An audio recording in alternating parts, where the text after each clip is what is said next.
The quiet hum of the ancient refrigerator was often the loudest sound in my house these days, a dull thrumming against the silence that retirement had brought. It had been a lifetime of noise, hadn't it?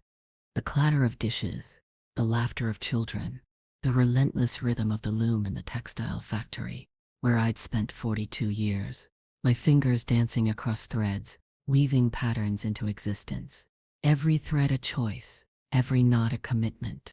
And for 42 years, every penny I could spare, every carefully calculated investment, every missed indulgence, had gone into that pension fund. It was more than money. It was the tangible summation of my prudence, my sacrifice, my hard-won independence. It was the promise of a dignified future, a small sunlit patch of peace I had woven for myself. I remembered the day I received the final statement, a thick envelope brimming with numbers that represented not just accumulated wealth, but accumulated freedom. It was a comforting weight in my hand, a silent cheer for a life lived frugally, wisely. I'd imagined quiet mornings in the garden, perhaps a small trip, certainly no more worry about the leaking tap or the rising cost of utilities. It was meant to be my safety net, my foundation, the bedrock upon which the rest of my days would unfold, steady and secure. I'd always believed in self-reliance, in charting my own course, even when the currents of life seemed determined to pull me under.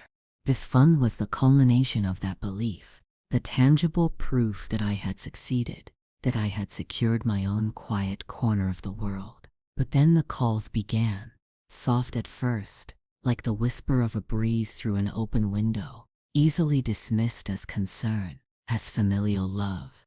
Michael, my son, always so earnest, so full of grand ideas, but lacking, I often thought, the pragmatic hand needed to tether those ideas to the ground. And Sarah, his wife, a woman of dazzling smiles and a voice that could coax butter from a stone, always effortlessly charming, always with a subtle agenda hidden behind the flutter of her long eyelashes. They'd built their boutique. That's what they called it. Not a shop, never a shop, but a boutique, specializing in artisanal candles and hand-poured soaps, a whimsical venture that seemed, even to my practical mind, to float somewhere above the harsh realities of profit and loss. It was in a quaint little building on Elm Street, a prime location, they'd insisted, though the rent always seemed to be a hushed, anxious topic. "Mother, we're on the cusp," Michael had said over the phone, his voice tinged with that familiar blend of hope and desperation that always made my heart clench. Just a little push. A bridge, you understand? The bank. They're being impossible. They don't see the vision, the potential. Sarah's softer, more insistent voice had chimed in, smooth as silk. "Evelyn, darling, it's just a temporary cash flow issue. We've had a few unexpected delays with suppliers and a minor plumbing problem in the shop. Nothing major, you understand. Just a short-term liquidity crunch. It's such a shame we're so close to securing that big order from the resort chain, but we need to pay for the raw materials up front." "Just a little boost, Evelyn. We'd pay you back, of course, with interest." "You know we would." They spoke of percentages and projections, of market trends and expansion plans, words that spun like gossamer threads around my common sense. I listened, my heart aching with the familiar dilemma of a mother watching her child stumble. Michael had always been vulnerable to Sarah's influence, her boundless, often unrealistic optimism. I saw the glint in Sarah's eye, the way her smile never quite reached her eyes when she spoke of money. It was a familiar pattern, one I'd observed over the years. Michael, caught between his ambitious wife and his ever-supportive, if cautious, mother. I thought of the long hours I'd clocked, the aching fingers, the vision of this peaceful retirement receding like a mirage. But then I saw Michael's earnest face in my mind, his wide, hopeful eyes, the son I had raised.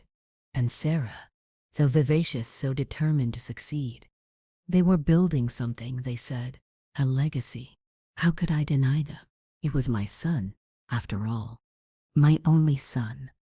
The pension, I rationalized, was there precisely for life's unexpected turns, for supporting the ones I loved.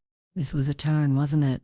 a necessary investment in their future, which was in some way my future too. I had always believed in helping family, in the quiet strength of support, in the enduring bonds that tie us together. I agreed, my voice a little tight, a little hoarse, but firm.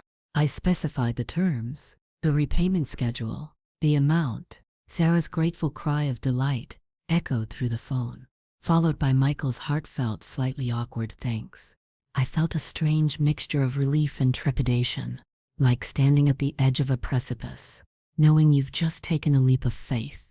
The first substantial sum left my account, a significant chunk that made the remaining balance feel lighter, more vulnerable. But I told myself it was for a good cause, for family, for the future. It was just a temporary bridge, a small investment. The first few months after the initial transfer were filled with a flurry of enthusiastic updates from Michael and Sarah. Business was booming, they claimed. The resort deal was almost finalized. Their little boutique was becoming a destination. They spoke of hiring more staff, of expanding their product line, of new adventures just on the horizon. I listened, nodded, offered words of encouragement, but a tiny, persistent knot of unease began to form in my stomach. The repayments, which had been so clearly outlined, so fervently promised, were always late, always accompanied by a new, elaborate excuse.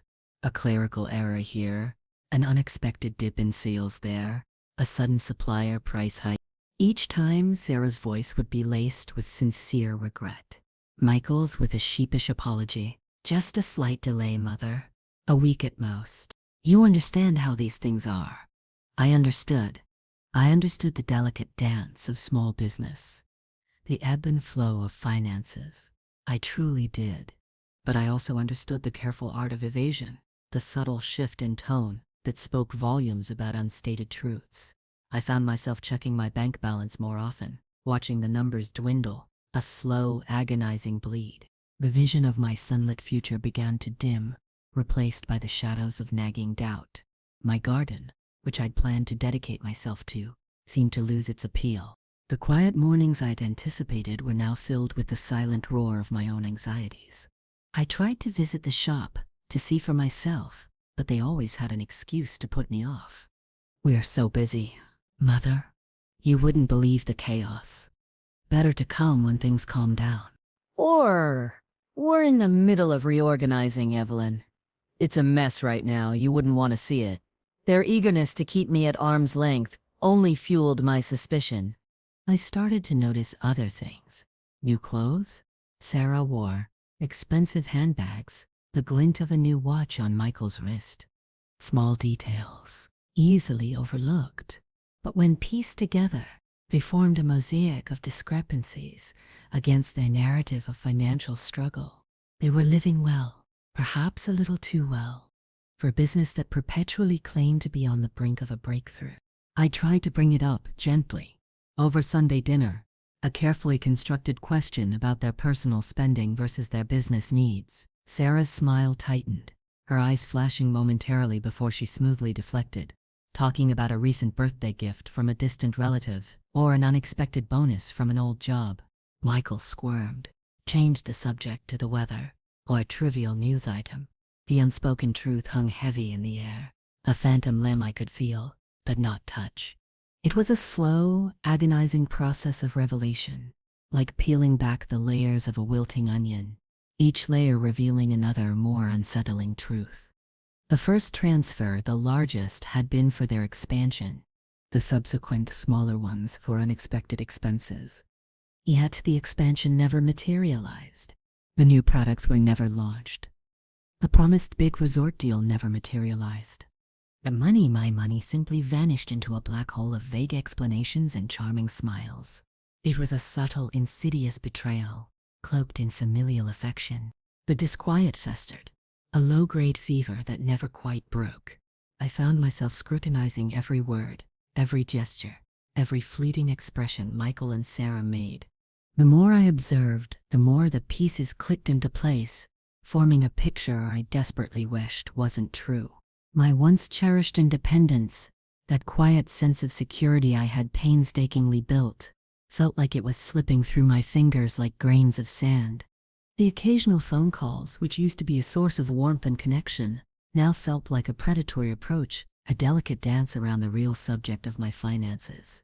I tried to steer the conversation back to the repayment, to the concrete plans for the business, but they would pivot expertly back to their vision, their passion, their endless struggle against an unfeeling world.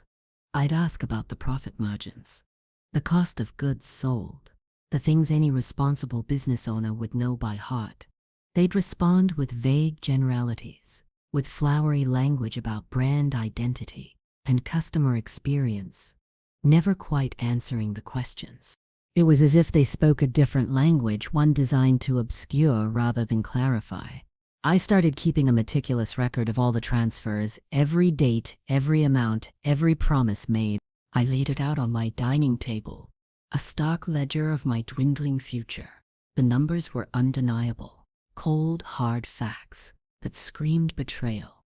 It wasn't just a few thousand, it was the bulk of it. The bulk. I remembered a small, almost insignificant detail. A new car Sarah had driven one day. A sleek, expensive model that seemed utterly out of place for a struggling small business owner. When I'd commented on it, she'd laughed, a bright, tinkling sound, and said it was a loaner from a friend. I had wanted to believe her. I had wanted to believe in Michael's earnestness, in Sarah's supposed vision. But now, looking at the numbers, the memory of that car, so casually dismissed, felt like a punch to the gut. It was a luxury they couldn't afford, yet there it was, an unspoken testament to where some of my pension money had truly gone. The realization slowly dawned on me, not as a sudden lightning bolt, but as a creeping dread. It wasn't just a temporary bridge or a cash flow issue. It was a deliberate, calculated drain. They weren't just borrowing, they were using my pension, my hard-earned security, was being siphoned off.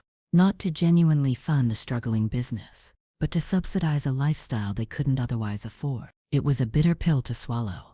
This insidious understanding that the very people I had loved and trusted were viewing me not as a mother but as a financial resource, a well to be drawn from until it ran dry. The quiet strength I prided myself on felt like a fragile shell cracking under the weight of this awful truth. The tears came unbidden sometimes. Late at night, as I lay in bed, staring at the ceiling, the silent refrigerator humming its mournful song. It wasn't just the money. It was the violation of trust, the deep emotional wound of being so utterly misunderstood and undervalued. I had always believed in the sanctity of family, in the unspoken contract of mutual respect and care. This felt like a complete demolition of that belief, brick by agonizing brick.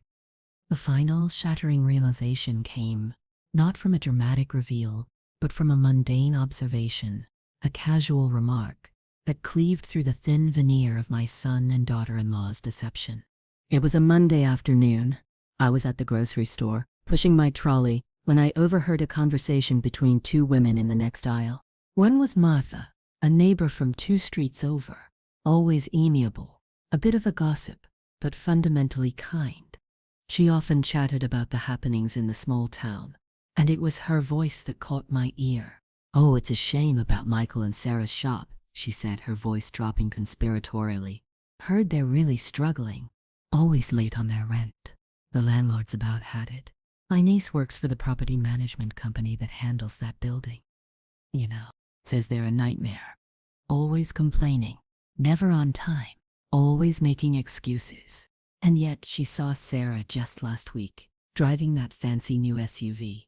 The other woman, Agnes, tutted sympathetically. Well, you just never know, do you? Some people put on a brave face, I suppose. But if they're having rent trouble, my blood ran cold. Rent trouble. They had told me they needed the pension money for inventory, for marketing, for expanding, for that phantom resort deal. Never, not once, had they mentioned rent. And a new SUV? While claiming they were struggling to pay for raw materials. The image of Sarah's sleek, expensive vehicle flashed in my mind, no longer dismissed as a loaner, but cementing itself as a glaring symbol of their deceit. I abandoned my trolley right there, the partially filled basket a testament to my sudden internal earthquake. I walked out of the store, my legs feeling like lead, my mind reeling. Rent, that was a fixed cost, a basic operational expense. If they were funneling my pension money into their business, and yet still struggling with something as fundamental as rent, where was the money really going? The careful ledger I had kept at home, the numbers, the dates, the amounts, they screamed at me now with a new, horrifying clarity. It wasn't just supplementing their business, it was funding their entire precarious existence, their lifestyle, their illusion of success. My pension wasn't a bridge, it was a life raft for their sinking ship, and they were throwing my future overboard to keep their own heads above water. I drove straight to the building where their boutique was located. It was a charming red brick structure, with large display windows, showcasing their artisanal candles and soaps. It looked prosperous, inviting, a deceptive facade. I sat in my car across the street, watching Michael and Sarah emerge, laughing, getting into Sarah's new, very much not a loner, SUV. They looked carefree, unburdened. They looked like people who had just secured their future, not lost it. The injustice of it all washed over me, a tidal wave of pain and anger. It wasn't just a betrayal of trust, it was a complete disregard for my decades of hard work, my foresight, my unwavering support for them. It was a theft, pure and simple, cloaked in the guise of family. My quiet strength, which had always been a resilient undercurrent, felt like it had been stretched to breaking point. My hands clenched on the steering wheel, my knuckles white. The bitterness rose in my throat, a metallic taste. The tears came, hot and furious, blurring the vision of their thriving, deceitful storefront. The silence in the car was deafening, punctuated only by the ragged sound of my own breathing. The question echoed in my mind, a furious, desperate whisper. How could they? How could my own son, my own family, do this to me? The realization was a devastating blow, not just to my finances, but to my very soul. The confrontation was inevitable, though I knew, even as I prepared for it, that it would be a hollow victory, a desperate attempt to grasp at fragments of truth that would likely remain elusive. I invited them to dinner, a simple meal, a familiar setting, hoping the domesticity might somehow soften the blow, or at least encourage honesty. They arrived. Michael with his usual awkward politeness, Sarah with her bright, unwavering smile, carrying a bottle of wine, as if this were just another pleasant family gathering. We sat at the dining table, the same table where I had imagined sharing future quiet breakfasts, secure in my retirement. I laid out the ledger, the cold, hard numbers, beside my plate. I didn't raise my voice. My tone was steady, eerily calm, a testament to the storm raging within me. Michael, Sarah, we need to talk about this. I pushed the ledger towards them. Sarah's smile faltered only slightly. She picked up the page, her eyes scanning the meticulous entries. Michael's gaze darted from the ledger to me, his face already flushing. Mother, what is this? What's wrong? He asked, his voice strained. This, I said, my voice flat, is a record of my pension money. Every single transfer, every single promise of repayment, and this, I continued, pointing to a particular large sum, was meant to secure your business expansion. Yet, Martha's niece tells me you're having trouble paying rent, and Sarah, that new SUV looks rather comfortable for a struggling business owner. The silence that followed was deafening, thick with unspoken accusations and mounting tension. Sarah's composure finally cracked, a fissure appearing in her carefully constructed facade. Her eyes narrowed. Martha's niece? Are you spying on us, Evelyn? Are you really going to believe some silly gossip over your own family? Her voice had an edge now, a sharp defensive snap. This is ridiculous. We've had a few temporary setbacks, yes, but we're working through them. And the SUV was a promotional deal, a lease, barely costing us anything. You're overreacting, Evelyn. You're always so dramatic. Her words, carefully chosen to deflect and gaslight, hit me like a physical blow. The irony of her accusing me of drama, of overreacting, when my entire life's savings had been siphoned away under a cloak of lies, was breathtaking. Michael, as always, was caught in the middle, wringing his hands, looking from me to Sarah. "Sarah, please," he mumbled, his voice weak. "Mother, it's not. It's just a bit complicated." We meant to tell you. Meant to tell me? When? After it was all gone? Complicated. I finally allowed a sliver of the pain to seep into my voice, a tremor that betrayed the quiet strength I had so carefully maintained. My future, Michael, my retirement, the security I worked my entire life for, is gone. You took it. You both took it. And for what? So you could keep up appearances? So Sarah could drive a fancy car while my savings evaporated. Sarah stood up abruptly, her chair scraping loudly against the floorboards. Her face was flushed, her eyes blazing with indignation. "This is unbelievable. We are your family, Evelyn. We were trying to build something, to make you proud. And you accuse us of what? Stealing? After all we've done for you?" The sheer audacity of her statement, the complete reversal of victim and perpetrator, left me momentarily speechless. All they had done for me. My throat tightened. Michael finally looked at me, his eyes full of a mixture of shame and helplessness. He opened his mouth, then closed it. His silence, his inability to defend me, his tacit support of Sarah's outrageous denial, wounded me more deeply than any of Sarah's accusations. It was the moment I understood that the trust was utterly, irrevocably broken. There would be no heartfelt apology, no genuine admission of wrongdoing, no attempt at restitution. Only denial, deflection, and a chilling projection of blame. The family dinner, meant to be a bridge, became a chasm. I simply looked at them, my heart heavy, feeling a profound sense of resignation settling over me.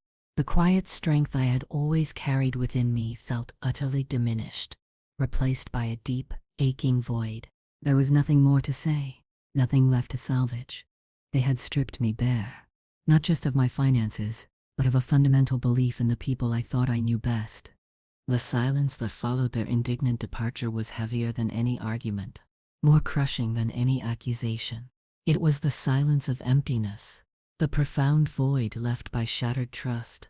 I sat at the dining table for a long time, the untouched plates of food growing cold, the ledger still splayed open, its numbers screaming their silent accusation. The weight of betrayal pressed down on me, suffocating me. Every memory, every act of support, every moment of familial warmth I had shared with Michael and Sarah now seemed tainted, colored by the stark reality of their manipulation. Had they ever truly cared, or had I simply been a convenient source of funds? The question gnawed at me, a relentless ache in my chest. I felt like a foolish old woman, naive and easily exploited. The quiet strength I had always relied upon, the bedrock of my character, felt like it had crumbled beneath me. What was left? A hollow shell, an empty bank account, and a future that now seemed starkly uncertain. My peaceful retirement, the sunlit garden, the travel I'd dreamed of, they were all dust. I wandered through my house, the familiar objects offering no comfort.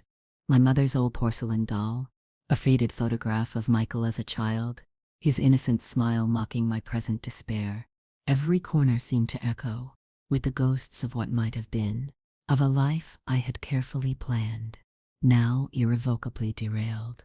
I felt a profound sense of injustice, a burning indignation that simmered beneath the surface of my raw pain. How could they sleep at night? How could they continue to live their lives, drive their fancy cars, run their boutique, knowing they had utterly destroyed mine? The world, which had always seemed a generally fair, if sometimes challenging place, suddenly felt cold, cruel, and profoundly unfair. I thought of my working life, the early mornings, the late nights, the meticulous care I took with every stitch, every thread. I had poured my life into that pension, a tangible representation of my unwavering work ethic, my commitment to self-sufficiency, and they had taken it, not with a weapon, but with a smile, a promise, and a lie. I considered my options. limited as they were. Legal action? What money did I have for lawyers? And the emotional toll of dragging my own son through the courts, could I truly bear it? The thought sickened me. I could simply resign myself, accept my fate, live out my days in quiet despair. But the idea, the sheer indignity of it, stirred something deep within me. A flicker, a tiny spark amidst the ashes of my ruined dreams. I walked to the window, staring out at the street. My gaze fell upon the familiar red brick building on Elm Street, where their boutique was housed. It looked so innocent, so quaint, yet it was the stage for their deception, the symbol of their false prosperity. It was the root of their livelihood, the physical manifestation of their business. And then slowly, a new idea, a wild, audacious thought, began to take root in the desolate landscape of my mind. It was a defiant whisper at first, then a clear, resonant voice. An inversion, a reclamation. What if that building, their symbol of success, could become my instrument of justice?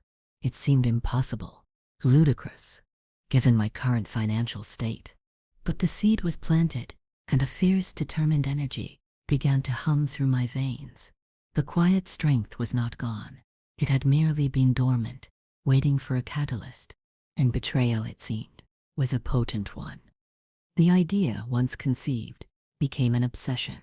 It was a lifeline in the churning seas of my despair, a beacon in the oppressive darkness.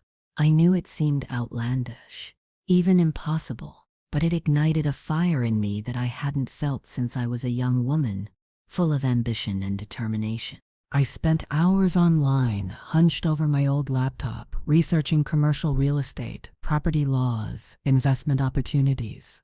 My limited remaining funds were a constant, grim reality, a stark reminder of what had been taken from me. But I was meticulous by nature, a habit honed by years of managing a household budget and perfecting intricate textile patterns. I approached this new task with the same precision, the same unwavering focus. I found out the name of the property management company Martha's niece worked for.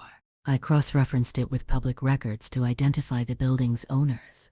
It was an elderly couple, the Millers, who owned several commercial properties in town, but lived far away, mostly handling things through their management company. That was a promising sign. Absentee landlords were often more amenable to selling, especially if they had troublesome tenants. I needed a lawyer, someone discreet, someone who understood the complexities of real estate, but also the delicate dance of quiet acquisition. I remembered Mrs. Chen, a stern but fair attorney who had once helped me with a small property dispute many years ago. She had a reputation for thoroughness and an almost uncanny ability to navigate complex legal landscapes. I called her office, my voice carefully modulated, betraying none of the furious resolve that simmered within me. I didn't reveal the full raw story of the family betrayal. Not yet. I simply explained my interest in a particular commercial property, making it sound like a shrewd investment opportunity I had stumbled upon. Mrs. Chen listened, her questions sharp and incisive, probing the edges of my financial limitations. I laid bare the scraps of my remaining savings, what little I had managed to protect from Michael and Sarah's relentless drain. It was pitifully small for such an ambitious undertaking. "It's a long shot, Evelyn," she'd said, her voice devoid of emotion, "and you don't have much liquid capital, but the Millers might be looking to offload some of their portfolio before year-end. And if your son and his wife are indeed problematic tenants, that could work in our favor. Properties with difficult tenants are sometimes sold at a discount." The phrase difficult tenants rang in my ears, a satisfying echo of Martha's words. It was a sliver of hope, a crack in the formidable wall of impossibility. My strategy began to crystallize, a silent, strategic acquisition. No fanfare, no declaration, just a quiet, determined move. I learned about the market value of the building, its current rental income, its age, its maintenance history. I learned about the Millers, their desire to simplify their assets, their apparent frustration with the inconsistent rent payments from the Elm Street boutique. Every piece of information I gathered was a small victory, a step closer to my goal. I spent my days in the local library surrounded by books on real estate finance and property management, devouring information with a fierce hunger. My nights were sleepless, filled with calculations, possibilities, and the phantom hum of my ruined pension. But now, it wasn't a hum of despair, but a low, steady thrum of purpose. This wasn't just about revenge. It was about reclaiming my agency, about proving to myself and to them that I was not a victim, not merely a source of funds. I was Evelyn, the woman who wove her own destiny, thread by painstaking thread. The tension was constant, a tight knot in my stomach. But it was a productive tension, fueling my resolve. The building became my sole focus, a symbolic object embodying both my betrayal and my burgeoning empowerment.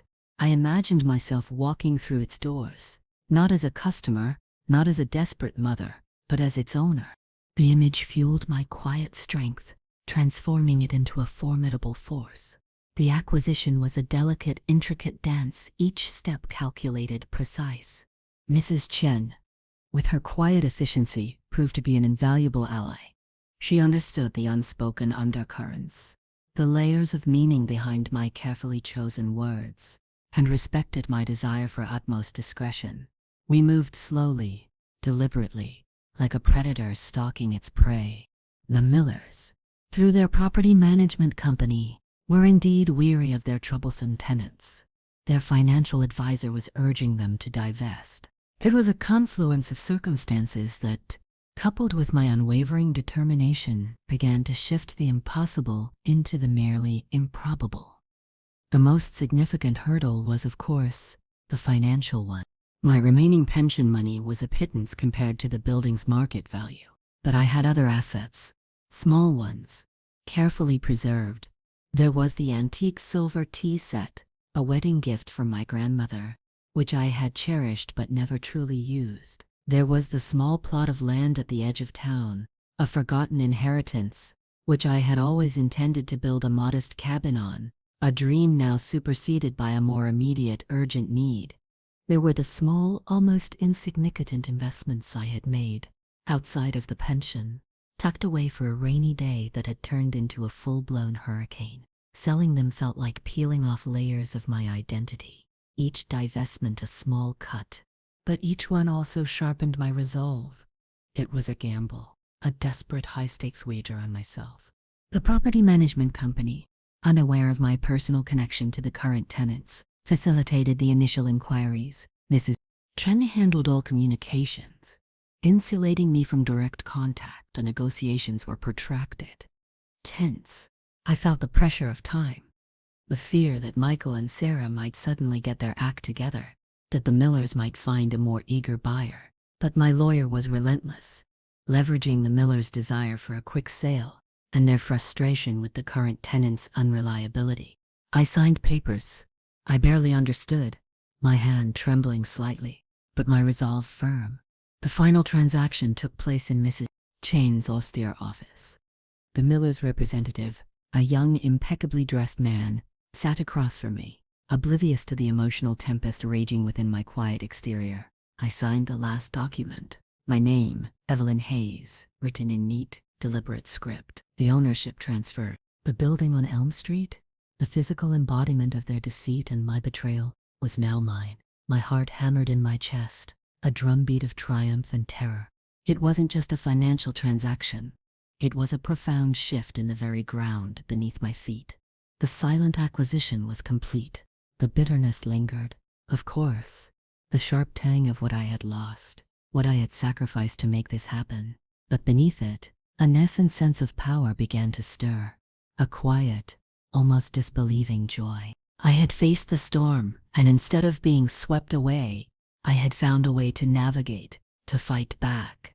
The quiet strength had found its voice, not in a shout, but in a meticulously orchestrated act of reclamation. The building, now officially mine, felt like a promise, not of an easy future, but of one forged by my own hand, on my own terms. The thought of Michael and Sarah, oblivious, still operating their boutique under the roof I now owned, brought a grim, satisfying smile to my lips. The reckoning was coming. The reveal was not a grand theatrical performance, but a carefully calibrated moment of quiet power, orchestrated with the same precision I had used to acquire the building. I waited for the lease renewal to come up, a date I now knew intimately, down to the day. It arrived as a formal letter from the property management company, addressed to Michael and Sarah, outlining the new terms and conditions for their tenancy. They had no idea the company was now acting on my behalf. I had instructed Mrs. Chen to ensure a standard, slightly increased rent, in line with market rates, and a strict payment schedule. No more leniency, no more excuses, just the cold, hard realities of business. And then, the next day, I paid them a visit. It was a Tuesday morning, typically slow at the boutique. I walked in, the familiar scent of lavender and beeswax filling the air, the gentle chime of the bell above the door announcing my presence. Sarah was at the counter, meticulously arranging a display of bath bombs. Michael was in the back, visible through a half-open door, working on something. Sarah looked up, her bright smile instantly faltering when she saw me. The usual effusive greeting died on her lips, replaced by a wary caution. "Evelyn, what a surprise. Is everything all right?" Her eyes darted around, searching for a hint of the reason for my unexpected visit. Michael, hearing her voice, emerged, wiping his hands on a cloth. He too visibly tensed. "Mother, is there trouble?" he asked, his voice hesitant, already anticipating some new accusation. I walked slowly towards the counter, my gaze sweeping around the boutique, taking in the carefully curated displays, the soft lighting, the illusion of success. It was all built on a foundation of sand, on my stolen future. My voice was calm, almost unnervingly so.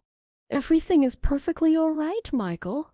In fact, things are rather excellent." I paused, letting my words hang in the air, allowing the tension to build. Sarah's eyes narrowed, a flicker of suspicion in their depths. "What exactly do you mean, Evelyn?" I reached into my handbag, pulling out a crisp, official-looking document.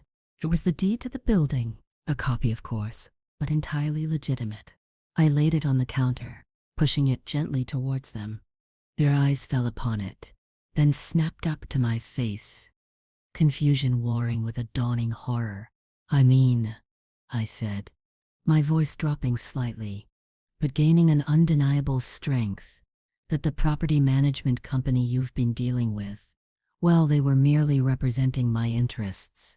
I watched their faces, the slow dawning of comprehension, the sudden sickening realization. Sarah's jaw dropped, her meticulously applied makeup, unable to hide the shock. Michael's face went utterly pale, his eyes wide with disbelief. Then a sudden sickening shame. "What are you talking about?" Sarah whispered, her voice barely audible. "The building," I clarified, my voice gaining a quiet, formidable power. "This building, it's mine now. I bought it." The words hung in the air, heavy with unspoken irony, with the reversal of power they represented. Sarah's face contorted, morphing from disbelief to a raw, furious indignation. You what? You bought this building? How? With what money?" "You have no money, Evelyn. We took it all." Her voice rose, shrill and accusatory, echoing through the quiet boutique. "Exactly," I said, meeting her enraged gaze without flinching. "You took my pension, and I used what little I had left, and everything else I could find, to buy the roof over your heads." Michael finally found his voice, a choked, desperate sound. "Mother, you can't. This is insane. What are you doing?" "I am reclaiming what is mine," I stated, my voice clear and unwavering. "Your new lease agreement arrived yesterday. I trust you've seen it. The terms are non-negotiable.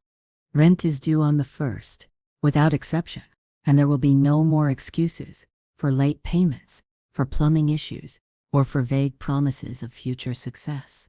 This is a business, Michael, Sarah, and as your landlord, I expect it to be run as such." Sarah's face was a mask of fury. her charming facade completely shattered. "You manipulative old woman. This is revenge. You're trying to ruin us," she shrieked, her voice echoing off the high ceilings. "You think this is revenge, Sarah?" I asked, a bitter smile touching my lips.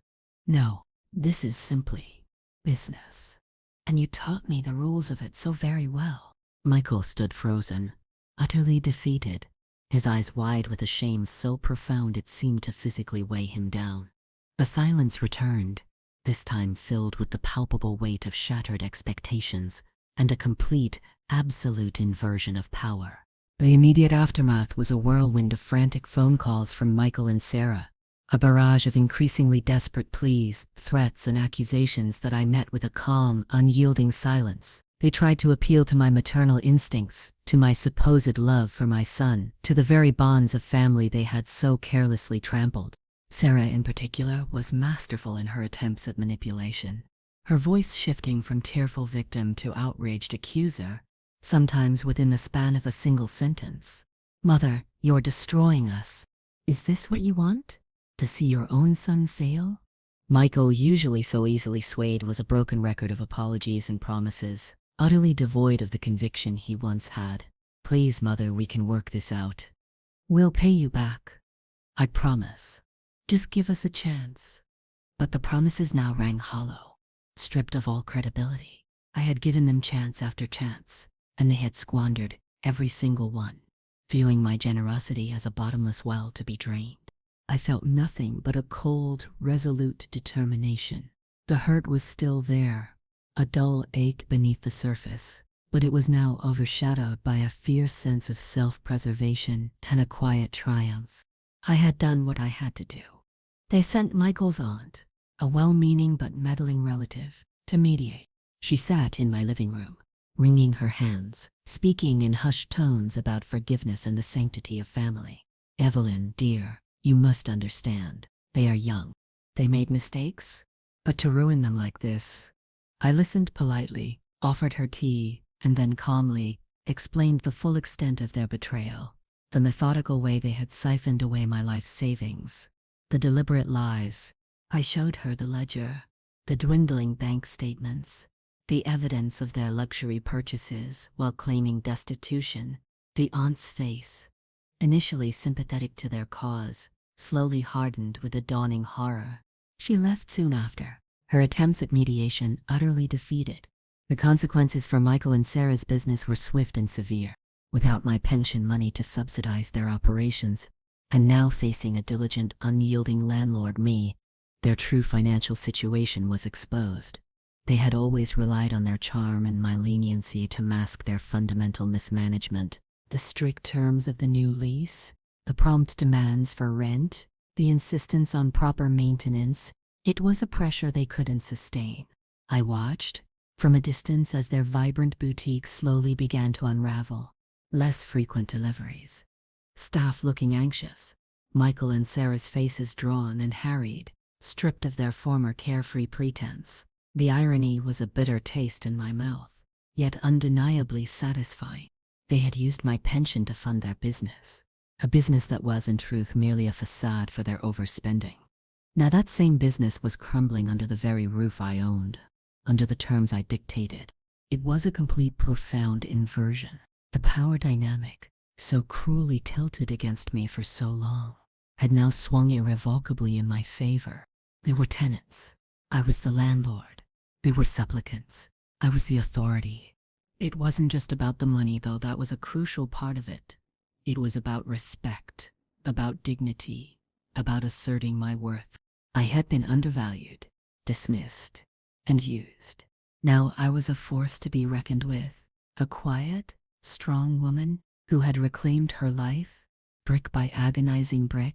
It was a dark kind of redemption, born from profound betrayal, but redemption nonetheless. The quiet hum of the refrigerator in my house now sounded different, no longer a mournful drone, but a steady, persistent beat of resilience. The end came not with a bang, but with a whimper. Michael and Sarah struggled for a few more months under the new lease terms, a desperate, flailing effort to keep their illusion of success alive. But the strictness, The lack of an easy bailout proved too much. Their sales never matched their expenses. And without my pension to prop up their lifestyle, the inevitable finally arrived. They broke the lease. I received the formal notice from their lawyer, an impersonal professional document that offered no emotion, no apologies, just the cold, hard facts of their departure. They cited insurmountable financial difficulties, a declining market, and the harsh realities of commercial leasing. Not once did they mention their own mismanagement, their deceptive practices, or the ultimate reason for their downfall, their betrayal of me. But I knew, and they knew. I watched them move out one brisk autumn morning. Their once vibrant boutique looked desolate, hollowed out. Boxes were haphazardly loaded into a rental truck. Michael's movements were slow, defeated. Sarah's face was drawn, her usual vivacity replaced by a grim, hard-edged resentment. They didn't look at me, though I sat in my car across the street, observing. They didn't need to. The silence between us, stretched across the width of Elm Street, spoke volumes. It was the silence of a chasm that had opened between us too wide to ever bridge. There was no grand confrontation, no final satisfying declaration, just the quiet, stark reality of their failure, unfolding under the roof. I now owned. The sense of victory was not jubilant, not celebratory. It was bittersweet, laced with a profound sadness. I had reclaimed my financial security. Yes, the building was a solid asset, a new foundation for my future. I had proved to myself that I was resilient, strong, capable of fighting back. I was no longer a victim. But the cost was immense. The bond with my son, severed. The image of the family I had always cherished, shattered beyond repair. The quiet strength I now possessed felt heavier, burdened by the knowledge of what it had taken to forge. The silence in my house, once mournful, was now merely reflective. I had emerged from the darkness, not unscathed, but stronger. The scars were there, deep and indelible, a constant reminder of the betrayal, but they were also a testament to my survival, my unwavering spirit. I sometimes visited the empty boutique, the scent of stale beeswax lingering faintly in the air. The space felt different now, cleansed of the deceit, waiting for a new beginning.